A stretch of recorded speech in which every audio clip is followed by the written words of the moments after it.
Hello and welcome to Toasty's 2 Cents, the series where I play games off camera and then review them in a video. Today we're going to be talking about the entire BioShock trilogy, all 3 games. I played through all of them back to back to back. It's a franchise I've been wanting to get into for a while, and I've had it sitting in my Epic Games library. For those of you who don't know, Epic Games gives away free games like every week, and it's like very cool to get like free games and stuff. The BioShock trilogy I got for free because they were just giving it away on the Epic Games store one week. Not all the games they give away are as like high caliber as that, but like every once in a while they'll give away something really good, like the entire BioShock trilogy or some Fallout games or something like that. It's really cool. So just a gamer tip there. If you don't have the Epic Games store, you should get it just so you can start collecting all the free games that come out each week. Not to mention that you keep the game forever once you claim it during the free week. It's great. But yeah, that's how I came across the BioShock trilogy, and I have been wanting to get into it for a while, but just recently I got around to playing. And we're going to talk about all 3 games, what I liked, didn't like, and then I'm going to rank them all from worst all the way to best. So let's start with the first BioShock game, the very first one, starting off with the pros. So I think this is something I can say about the whole BioShock trilogy. The storyline is really interesting. That's really what gets me hooked into games, is having a good storyline. But like I'd say all 3 of these games, had me invested. Some more so than others, but I think with the first BioShock game, I thought the story was cool. I thought it was intriguing. The whole environment and world building and stuff they did was really interesting, The whole theme of it was really cool. It has kind of like a vintage-esque like theme to it, which I really like. I'm a sucker for that kind of thing, like the vintage feel. So this is a comparison a lot of people make, is BioShock and Bendy and the Ink Machine. Yeah, Bendy was inspired by the BioShock games, and I actually played the 2 Bendy games before playing BioShock, but it's cool to see a lot of different similarities and stuff. And a lot of things I liked about Bendy, I also like about BioShock. So it's like something I already know I like, and they're just giving me more of it, There are a lot of small things I like about this game, like little like features and stuff that they added that I think are really nice. Like, for example, when you search a body or you search a dresser or whatever the fuck you're searching, it doesn't like freeze the game in place when you open it. The game, I think you can still move around, and like nothing around you really stops when you search bodies or you search anything. I think that's really nice. Just because it helps, like, the game flow. If I want to, like, search a body, I'm, like, looting a corpse or something, nothing else around me stops. It's not like the game freezes in place like it's a pause menu. It just kind of, like, keeps flowing nicely. That's just a small thing that I feel like made such a big difference. Because, I mean, you're gonna loot, like, hundreds and hundreds of things throughout, like, your playthrough, So, to have it, like, pause like that every time would be annoying. I really like that. Because some games, it'll, like, if you want to, like, loot something, it'll stop everything. But in the BioShock games, it just allows the game to continue flowing like normal. I really like that. I really do. I think there are some games where that wouldn't work, but I think in BioShock it absolutely works. The hacking puzzle, with the pipes and stuff, awesome. Love it. Sometimes it would have me tilted, like actually like steam coming out of my ears because it would be so hard. I'd get fucking pissed off. But I think it's cool. I think it's just a fun little puzzle thing that they added to, throughout my playthrough, I just couldn't help but like draw comparisons to Bendy and the Ink Machine in this game. And I feel like this is an example of something that BioShock does better. This game has a lot to offer. Puzzles are just one small thing. It has a bit of everything. You got puzzles, you got interesting combat, you got a good storyline, The game just looks fucking cool. There's so much going for it, and the puzzles are just one thing that, like, makes the game a lot better, even though it's just a small little detail. Talking more about the combat, just fucking sick. So many different options with the plasmids, and you can kind of, choose what you like. With pretty much all the games, I was a big fan of the electricity one. Forgot what it's called. I feel stupid for not remembering the technical terminology here, but it's the electricity one. You zap an enemy, and then when they're stunned, you shoot them down, or you punch them, whatever weapon you want to use. You see, I just like the electricity. I just really do. I think it's a cool plasmid, and it works great for my playstyle. And if it doesn't work great for your playstyle, don't worry, you got so many options for the plasmids. It's crazy. The combat, there's a lot of variety. I mean, other than like a couple limited exceptions, the game doesn't really force you to choose like a certain plasmid or a certain playstyle. So you can kind of find what works for you and then kind of enjoy the game that way. I think that's really cool. As someone with a skill issue in general when it comes to gaming, I really appreciate how forgiving the respawn system is. You pretty much, like, when you die, you just respawn at some near like thing that you walked by. I forgot what it's called again. I'm forgetting a lot of the terminology. I'm not gonna lie, it's been like a month since I played through these games, so a lot of the words and stuff that I would remember about it, like, oh, this is called blah blah blah, I don't remember anymore. It's been too long. But yes, there are checkpoints around the map, and you respawn at them with pretty much no penalty. The respawn system's very forgiving, and it doesn't really penalize you for death, which I really like. I guess I'm just bad at the game. I don't know. I'm not bad, I'm just not great. So it was really nice to be able to respawn as many times as I needed to to get through a certain level or something, you know? Another small thing I liked was the hint system. It was very nice. It wasn't like very intrusive on the gameplay, but if you needed it, it was there for you, you know? Just like, I'll be here if you need me, you know? And you'd be like, I don't need you. I'm an MLG gamer. I don't need the instructions. I don't need a hint. And then you come crying back to the hints, and it's like, it's always there for you. It's nice. There's something I don't always see in a lot of games, but I think is great, is that the enemies will try to heal themselves. So like, you need to finish off the enemy, and if you can't, you're fucked, because they'll just run and heal. And there's like ways you can even try and stop them from healing by like, you know, I think, shit, was it the first or second game where you can like trap the frickin' healing stations in order to trick enemies into trying to heal and then getting like electrocuted? I forgot if it was the first or second or maybe both. If you don't finish off an enemy, they'll heal. You know, so you gotta go. You gotta polish them off real fast. But yeah, a lot of the mechanics I talk about here are going to apply to the other games as well, because a lot of it carries over, you know, it's a trilogy. Yeah, there's just a lot of small things like that that I thought were really great. Alright, getting into the cons for BioShock 1. I think that there aren't too many things I have to complain about. There's a couple that I think are pretty big, for me at least. First thing is that the subtitles don't really align right with the dialogue. You know, like the character will say something and then the subtitles will be like offbeat by like a couple words, and it'll like make it hard to understand, especially since sometimes like it might be a little hard to hear what the character's saying or whatever, you know, so, because that does happen in games in general, you know, sometimes you can't hear what the character's saying, or maybe you're preoccupied, so it's easier for you to process it by reading it. I don't know, I think it's important to the storyline and stuff to have subtitles that work, and, you know, the subtitles weren't as good as they could have been, I'll be honest. I thought it was too easy to harvest little sisters. If I remember correctly, I think it kind of got better in the second game, but for the first game, I'm pretty sure there were a couple times where I accidentally harvested a little sister by, like, killing them. I'm not 100% sure on this, but I'm pretty sure that if you, like, shoot a little sister or something, then you'll harvest them rather than rescue, I think. I'm not 100% sure on that, so take it with a grain of salt, but I swear to God, there were a couple times where I was just, like, bombarding an enemy with, you know, a gun or something, and then I accidentally caught a little sister in the crossfire, and I felt so bad because I wanted to rescue all of them. I don't know, maybe I'm off the crack pipe, maybe you can't actually do that, but I swear to fucking God, okay, there were one or two little sisters that just disappeared, and I'm pretty sure I just accidentally killed them and didn't even notice. Alright, the next two things I have to talk about with cons, I'd say, are my two biggest gripes with the game by far, and they're big for me, and a big deciding factor in, like, you know, how to rank these games among the whole trilogy. First thing is that I thought ammo was too scarce, which wasn't really too much of a problem at the beginning, but especially towards the end of the game, I was struggling. And again, I don't know if it's just I just have a skill issue maybe, but I thought it was way too hard to come across ammo towards the end of the game. And this is something that didn't really exist in the second and third games in the trilogy. I think that those ones I was fine on ammo. Obviously, you can't just burn through all your ammo super quick or anything, but like, you know, you have some wiggle room. The first game, I was out of ammo constantly. It was really hard for me to, you know, come up with the ammo I needed to continue playing easily, you know, so it was tough. And that definitely, like, affected my enjoyment of the game at some times, because I just didn't have the ammo and I didn't have an easy way to get it, and it was just frustrating. Okay, and this is the other big thing. Okay, BioShock 1 committed one of the 7 deadly sins of gaming.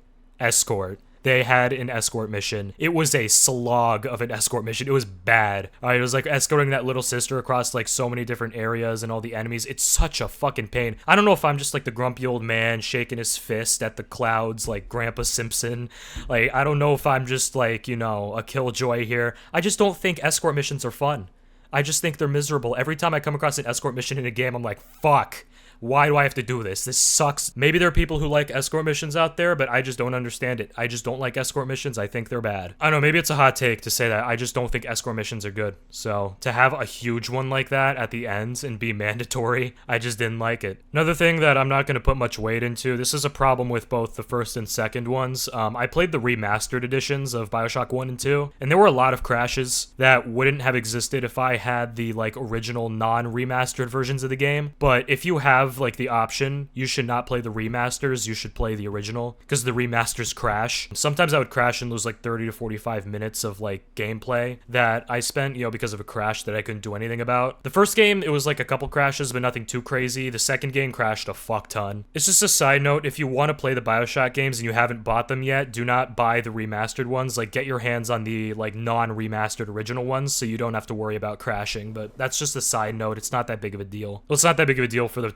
purpose of like rating these games, you know? All right, let's get into BioShock 2. Boy fucking howdy, do I have a lot to say about this one, so let's just get into it because I don't have time to lose. So the hacking system they changed from the first game into the second. I think I kind of like the one from the first game slightly better, but I do like both hacking systems, and I appreciate that they did something different for the second game. You know what I mean? They could have just copy and pasted, but they decided to go for something different to make it more unique and a different experience from the first game. I like that. That's great. There were a lot more ammo vending machines in the second game, which I thought was great because, you know, sometimes the Circus of Values doesn't have all the ammo you need. So having more access to the ammo vending machines was very great. And it's something that would have helped the first game with the ammo scarcity issue, is that if they had more of those vending machines. The second game had a plethora of ammo vending machines all around the map, and I thought that was really handy. The drill as a weapon, fucking love it. It makes sense why it didn't exist in the first game, because why the fuck would a Big Daddy's drill exist in the first game as something you can use? But the second game, you know, I'm so glad they took advantage of that opportunity to give you access to the drill, because it's a really fun weapon to fight with. I'm normally not a melee guy when it comes to like games, but I did a lot of melee with that drill during my playthrough because it's just really fun. The issue I mentioned where it was kind of easy to accidentally harvest little sisters in the first game, the second game kind of fixed that. They kind of set it up so it's like a lot easier to like make that choice of like, you know, whether or not to harvest or rescue. You can't just attack a little sister to harvest them. You know, you have to physically press the button to harvest or rescue. That's great. That pretty much fixes the issue I had with the first game. So it's a huge improvement on that front. As far as the storyline, I thought the storyline to BioShock 2 was really good. I really liked it. I like how it kind of expanded on the first game in a lot of ways while also establishing its own story. You know, it added a lot of depth to the lore of like the first game. You know, there's a lot of like lore and stuff that it explained about like Andrew Ryan's ideals and like how like those ideals led him to build Rapture. You know, and the way his like brain worked and how like that kind of led him to like the point of like creating Rapture and like why he did it. It was a very interesting thing that they kind of expanded on with that, and I really like that. Like this game did a really good job of being a sequel to the first one and adding so much depth to the storyline that they already established. So in the second game, they kind of went for a different approach with the system for harvesting and rescuing little sisters. So in the first game, it was pretty straightforward. You either rescue them right there or you harvest them right there. Like it was just a 50-50 choice. But now in the second game, so if you're not familiar with how it works compared to the first game, basically when you defeat a Big Daddy and the little sister is right there, you can either adopt them or harvest them. If you harvest them, it's like, you know, what you'd expect. But if you choose to adopt them, then you put them up on your shoulder and you go around looking for 2 corpses to collect Adam from. And it's kind of like while they're collecting Adam, you have to protect the little sister, so their process isn't interrupted and a bunch of enemies will come and like attack you. Once you're done with both of them, you can choose to harvest or rescue the little sister from that point. And I think you can also harvest the little sister at any time if you change your mind. Like you don't even have to collect both like Adam things from different corpses. I think you can just kind of, you know, at any time choose to harvest, or you can wait until you've collected all the Adam. I think it's a more interesting system, you know, rather than be just like a 50-50 choice after you defeat the Big Daddy. You can kind of, you know, do it in a different way, and there's a couple different ways you can approach it, and I think it makes it more interesting without making it too complicated. I think it was just a really interesting way of implementing that system compared to the first game, so I think they actually improved very much on that system with the second game. You can dual wield plasmids with your other weapon in this game. Oh my god, so fucking helpful. I don't think I can understate it enough. Being able to do that is so great. That's all I have to say about that. It's just fucking great. So I mentioned the ammo machines earlier and how that helped combat like the ammo scarcity issue that I faced in the first game. There's another thing they did with the spears, which is like a weapon you have. You know, it's like the spear gun thing where you shoot spears. You can actually get those spears back after you shoot them. Typically in games, when you shoot ammo, it's gone. You know, it's just assumed to be gone, sent to the Shadow Realm, clips into the back rooms, never to be seen again. But when it comes to spears specifically, you can shoot an enemy with a spear and then go pick up the spear again and reuse it. That's fucking great. That's a great thing that like makes sense theming wise, because it's a giant metal pole. How are you gonna lose it the way you'd lose a bullet? You know, you wouldn't. You'd be able to get it back. So you can get the spears back, and that's great, and it helps combat ammo scarcity. So it's a great thing that they did, and I was just like, dude, that's awesome. So something I believe did not happen in the first game that did in the second is that little sisters are capable of healing the Big Daddy that they're partnered up with. That is great. because it adds a bit of like challenge to it that the first game didn't exactly have. In the first game, if you died in the middle of a fight with a Big Daddy, the Big Daddy wouldn't heal or anything. It'd just kind of, you know, wait around while being super damaged. In the second game, the little sister will start healing the Big Daddy, so you have to get over there from the respawn point really quick. And if you don't, you're fucked, because that Big Daddy's just gonna heal up again, and you have to do it all from scratch. It doesn't like reset the fight after you die, but it will reset the fight slowly if you don't like get back into it really quick, so you can't dilly-dally on your way back from respawn. You have to rush. I really like that because it adds a good challenge to the game that I really think is really valuable. All right, let's get into the cons. I don't have anything too crazy with BioShock 2. Because I really enjoyed it, but, you know, there are a couple things that I thought were annoying. A lot of the default controls, they changed from the first game to the second, and I think that the first game's controls, like, by default were better. I know you can, like, keybind and stuff to change them back to however you want them, but I thought that was dumb, that they even changed the controls like that in the first place. There was no reason to. The first game's controls were fine. I especially didn't like how they changed the plasmid swapping from the first game to the second. I thought it was way easier to swap plasmids in the first game, and in the second it was a lot harder, so that was something that they actually did not improve on. In fact, they made it worse. Brute splicers are so fucking overpowered. Swear to fucking God. Okay, I know I say this about at least one enemy in every game I play, but there's always that one enemy that's so incredibly overpowered that it's frustrating. That is the Brute Splicers, so I guess watch out for those guys. They're way too powerful. They should not be as strong as they are. There's a limit on how much money you can have. I have a tendency to save up money in games and stuff, so I ended up reaching the limit. It's about $600 or so, and I think that's too low. I don't think there should be a limit on how wealthy you can be in a video game. I think you should just let me be as fucking wealthy as I want. Why are you making me, you know, max out at $600? That's kind of rude, honestly. I wish they could have let me have more than that, but whatever, it's not a big deal. It didn't really affect the playthrough because I don't need more than $600 in my reserves, but like, I wish they had just let me, you know, have more money. This is something that crosses over between the first and second game. The autosave is not good enough, and when the game is constantly crashing, again, because it's like the remastered version that loves to crash, it really shows you that the autosave just isn't sufficient enough. You need to manual save in the games to, you know, make sure you're not affected by the crashes too much, you know? See, I'm a proponent of this. I've said this many times before, but I think in any given game, it should autosave very well. It should never rely on the player manually pressing a button to save. That should never be the case. It should autosave all the time. And then manual saves can also be an option for the player to do if they want to, but autosave needs to be there as like a safeguard from like crashes and shit, you know, because it's really frustrating when you crash after like a very long, difficult part of the game, and then you crash and have to do it again. It's a pain. So other than the crashes and shit, one more complaint I would have is that the game doesn't really have a boss fight. It's just they throw a bunch of enemies at you and call it a day. I don't think that a game needs to have a boss fight at the end. I think it's okay for it to not. However, I honestly think I prefer having something of a boss fight at the end, even if it's not a tough one. Like, the boss fight in the first game wasn't a tough boss fight at all, really, but it was like, you know, interesting enough. And it was fine. It was a solid boss fight that kind of ties things together in a neat bow. But the second game just threw a bunch of enemies at you, and it's like, yeah, that's it. All we got for you. And I'm like, okay. Really would have preferred a boss fight, but whatever. I just thought it was a little anticlimactic, maybe. I don't know if that's the right word to describe it. I just kind of wish there was a boss fight, honestly. My voice is so worn out, and I still have another game to talk about. I'm fucked. BioShock Infinite, the third game in the series.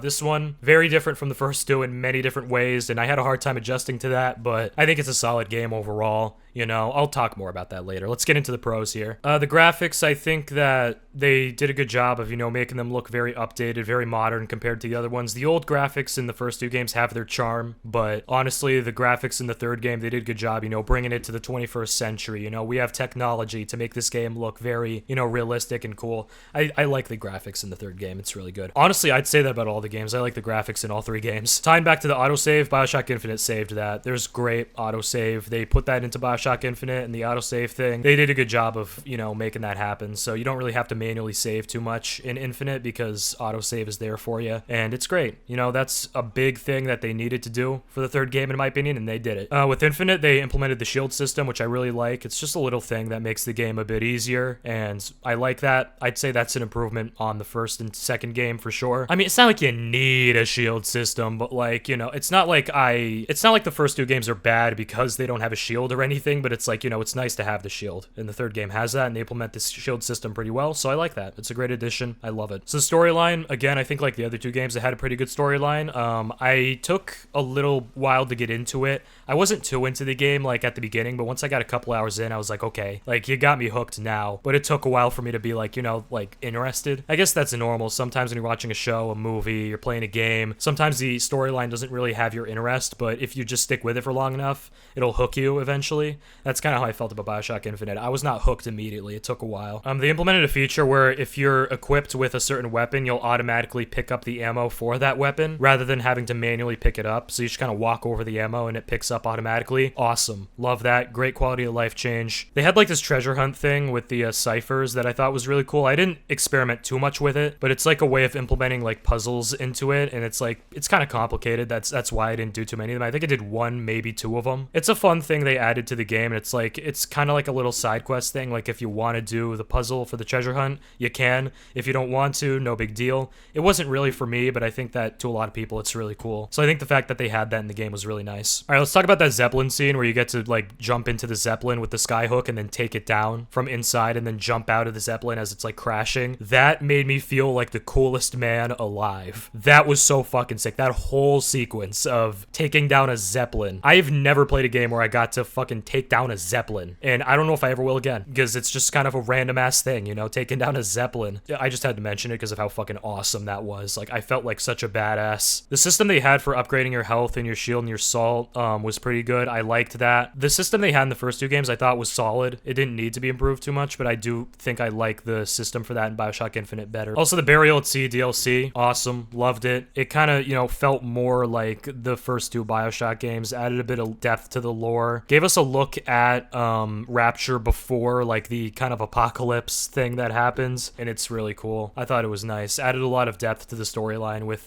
Burial at Sea. All right, let's roll through the cons. I actually have kind of a lot of them. The text size on the screen is too small. Not only that, but, like, all the icons and shit, everything's just too small on the screen. Even, like, the shop and everything, like, it shows up really small on my screen, and apparently there's no real way to fix it, but everything just needs to be bigger so I can see it without squinting or, like, leaning close to my PC, you know what I mean? Like, I gotta be able to see it better. The navigation assist, I think, is a downgrade. What you had to do is, like, you had to press a key on your keyboard in order to find out, like, where you're going. Like, the arrow shows up on the ground to tell you where you're going, but it only shows up if you press a key. I didn't like that. I think I'd rather it be like the first two games, where you have an arrow in the, like, top center that points you in the right direction. I thought that was a lot better. They kind of made it worse with the third game, the navigation assist, but that's just my personal opinion. The vending machines were a little annoying. They kind of made you, like, confirm purchases sometimes, so you click on something and then you have to press enter to confirm purchase. Just let me click a button and purchase it right away. Just let me do that. It's not that big of a deal if I misclick and, you know, fuck up a purchase. I'd rather the convenience of just, you know,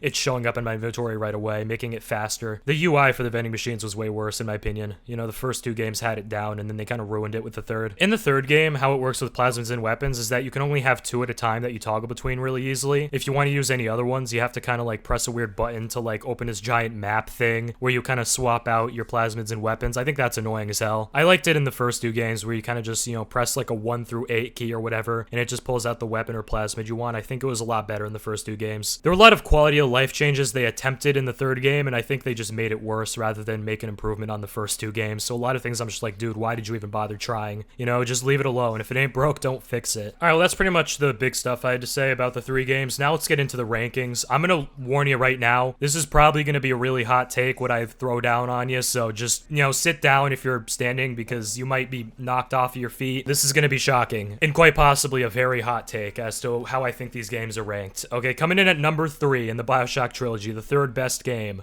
BioShock Infinite. I know, okay, put down your torches, put down your pitchforks, just hear me out here, alright? I feel like it just didn't feel enough like a BioShock game. It felt like a spin-off rather than like a third game. It didn't, well, I guess it was kind of a spin-off because it's a prequel, but like, I don't know. I played the first two games and I just really got a feel for, like, you know, I just really enjoyed the first two games and the theming and everything, and then BioShock Infinite just felt way too different from the first two for me to enjoy it as much as the first two. I mean, on its own, BioShock Infinite is a really good game. I will give it that. It's a really good game, and it was really worth playing, enjoyable. I just don't think it's as good as the first two games. I didn't enjoy it nearly as much. All right, coming in at number 1, what is the best BioShock game there is? I think it's BioShock 2. I'm gonna say it. I think BioShock 2 is the best.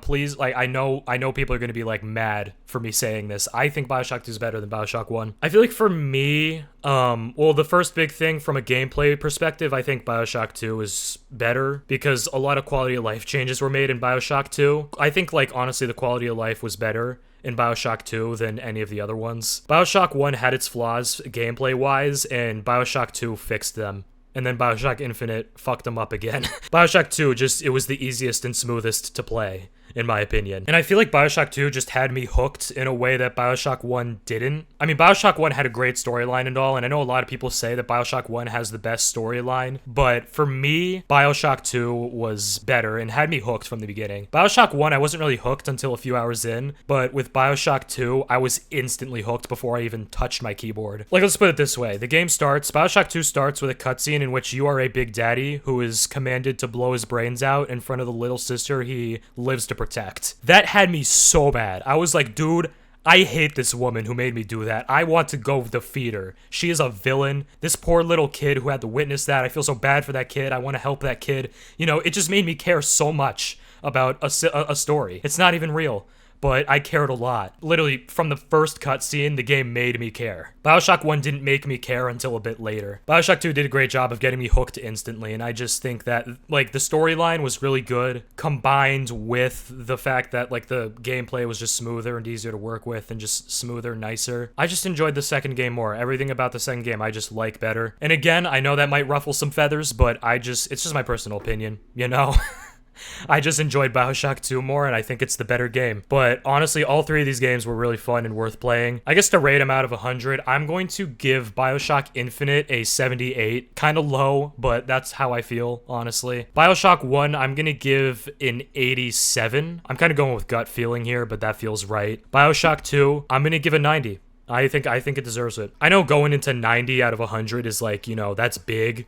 But I think BioShock 2 deserves it in my head, because I just really had fun with it. It's a game I'm not going to forget anytime soon. It's just gone down as one of my favorites. And even BioShock 1, I'd say the same thing. Even though it doesn't make it, you know, into the 90s range, I still think it's a really good game that, you know, I'm going to remember for a while. BioShock Infinite, not as much. That was a more forgettable one for me. It was fine, but not, like, super enjoyable, like, to the point where I'm going to be singing the praises about it. The first two games I will sing the praises about for a long time, because they're really good games, and I really enjoyed it. So yeah, it was a pretty good trilogy to play. It was really fun. I would recommend all three of them. Just play them in order, just see how you like them, you know, because I think it's a really good trilogy worth playing. It's not even that much of a time investment. Yeah, they're just really fun games. I would absolutely recommend them. But don't buy the remastered versions, buy the original so you don't have to deal with those crashes and stuff, you know, that would be a pain. Well, yeah, that's Toasty's 2 cents. Like, subscribe, and keep vibing.